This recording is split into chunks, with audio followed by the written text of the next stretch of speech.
Bonjour à toutes et bonjour à tous. Si vos collaborateurs décrochent quand vous parlez, ce n'est pas qu'ils sont distraits. C'est peut-être que vous ne leur parlez pas au bon endroit du cerveau. Aujourd'hui, on va voir pourquoi l'écoute active ne suffit plus, ce que les neurosciences nous apprennent sur l'attention et surtout comment adapter votre communication managériale pour enfin capter l'écoute de vos équipes.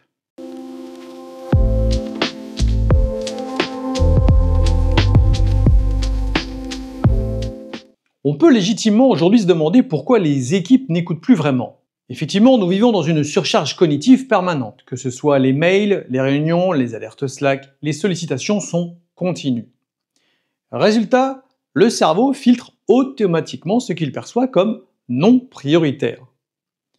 Conséquence, même une consigne importante peut passer à la trappe si elle n'est pas bien formulée. On revient sur ces biais de communication dont j'ai déjà parlé sur cette chaîne, avec le mal exprimé et le mal entendu, dans la série sur les conflits que vous trouverez en lien ici. Il existe aussi ce qu'on appelle l'effet cocktail party, on n'entend que ce qui nous est personnellement utile ou émotionnellement marquant. Il est connu et reconnu que les émotions facilitent la compréhension et l'assimilation de l'information. Et puis, il y a un mythe qui persiste, c'est celui du cerveau multitâche. On a tous déjà entendu ça. Je suis multitâche, j'arrive sans problème à gérer plusieurs sujets en même temps. Je peux écouter et répondre à mes mails pendant la réunion. Et bien entendu, le fameux, nous les femmes, on est capable de faire plusieurs choses en même temps. Avec un gros sous-entendu, encore une compétence que les hommes n'ont pas. Alors on va clairement mettre un coup d'arrêt à ce mythe. Personne ne possède un cerveau multitâche. Le cerveau n'est pas capable de faire correctement plusieurs choses en même temps. Ce qu'il fait par contre, c'est switcher rapidement d'une tâche à une autre. Et ce basculement a un coût. Coût qu'on appelle en neurosciences coût de basculement attentionnel. Et il se caractérise par une perte de concentration, un temps plus ou moins long de réadaptation cognitive, et une baisse de la qualité de traitement des informations. Chaque fois qu'on interrompt une tâche pour en faire une autre, on perd jusqu'à 40% d'efficacité. Ce chiffre est étudié selon plusieurs universités de Stanford, de l'Utah et du Michigan que vous trouverez en lien dans la description. L'écoute quant à elle demande une attention soutenue et elle n'est pas compatible avec une alerte Teams, une notification LinkedIn ou un regard sur un tableau Excel. Résultat, même si votre message est clair, il n'est pas perçu. Pas parce qu'il n'est pas important, mais parce que le cerveau en face est déjà saturé. Le cortex préfrontal responsable de l'attention volontaire et de la planification ne peut traiter qu'un flux conscient à la fois. Ce n'est pas une faiblesse, c'est un fonctionnement biologique. Dans cet environnement, l'écoute active classique ne suffit plus. Ce qu'il faut, c'est capter l'attention émotionnelle. Et que disent les neurosciences de cette attention? Elle n'est pas qu'un effort volontaire. Elle est liée à l'émotion, à la nouveauté et à l'intention.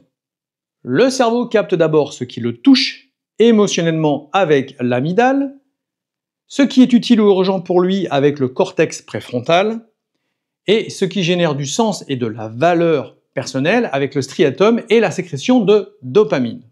Donc une consigne logique et bien structurée ne suffit pas si elle ne génère aucun engagement émotionnel. Et je vais vous donner un exemple concret. Sur une tâche urgente, comme on doit remplir ce tableau d'ici jeudi. Le message est clair, il y a une mission à remplir, mais ce n'est pas très engageant. Par contre, si vous y mettez quelque chose qui parle à votre interlocuteur, le message sera plus impactant. Et ça donne, si on remplit ce tableau avant jeudi, ça nous évite de perdre un client clé et ça nous fera gagner 2 heures la semaine prochaine. Je pense que vous avez bien saisi la différence. Pour ce faire, je vais vous donner 3 techniques pour parler au bon niveau du cerveau. La première, issue de la communication utilisée en hypnose ericksonienne.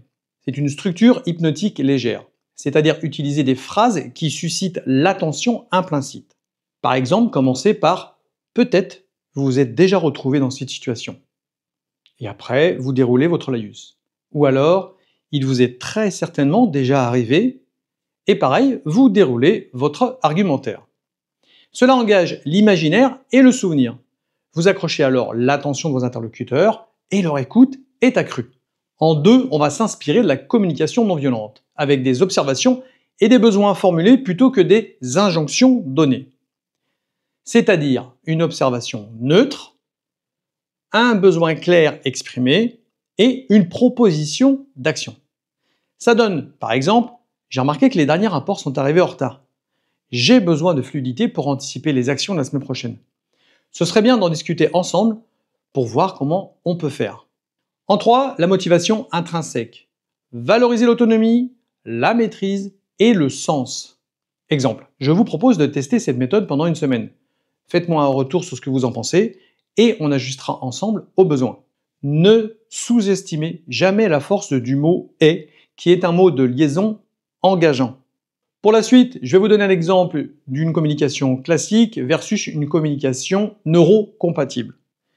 Scène 1, communication classique, un peu sèche. Faites-moi ce rapport avant vendredi, c'est la règle, point. Résultat, on n'engage pas de motivation et on n'a aucune explication de l'importance de ce travail. Conséquence, travail bâclé, ça entraîne aussi stress et ou sensation d'irrespect. Pour la scène 2, on va avoir une communication neurocompatible. Et ça donne. Ce rapport nous permet de mieux défendre vos dossiers. Si on le boucle vendredi, je peux valoriser votre travail dès lundi auprès du siège. Est-ce que vous êtes partant? Conclusion, on peut voir que le message est le même, mais l'impact est tout autre. On engage la personne dans le travail, on lui donne une raison et une explication de l'impact qu'il va avoir. Et oui, aujourd'hui, manager, c'est parler aussi au bon endroit du cerveau pour obtenir engagement, confiance et performance. Et ça s'apprend. Si vous voulez aller plus loin sur ces sujets, je publie ici régulièrement des vidéos orientées neurosciences et management, saupoudrées toujours de communication non violente et de communication ici de l'hypnose ericksonienne pour mieux parler au cerveau. Comme vous le savez sûrement, le monde du travail change, par conséquent la façon de diriger les équipes change aussi. J'accompagne dirigeants, DRH, managers dans ces changements vers un nouveau leadership.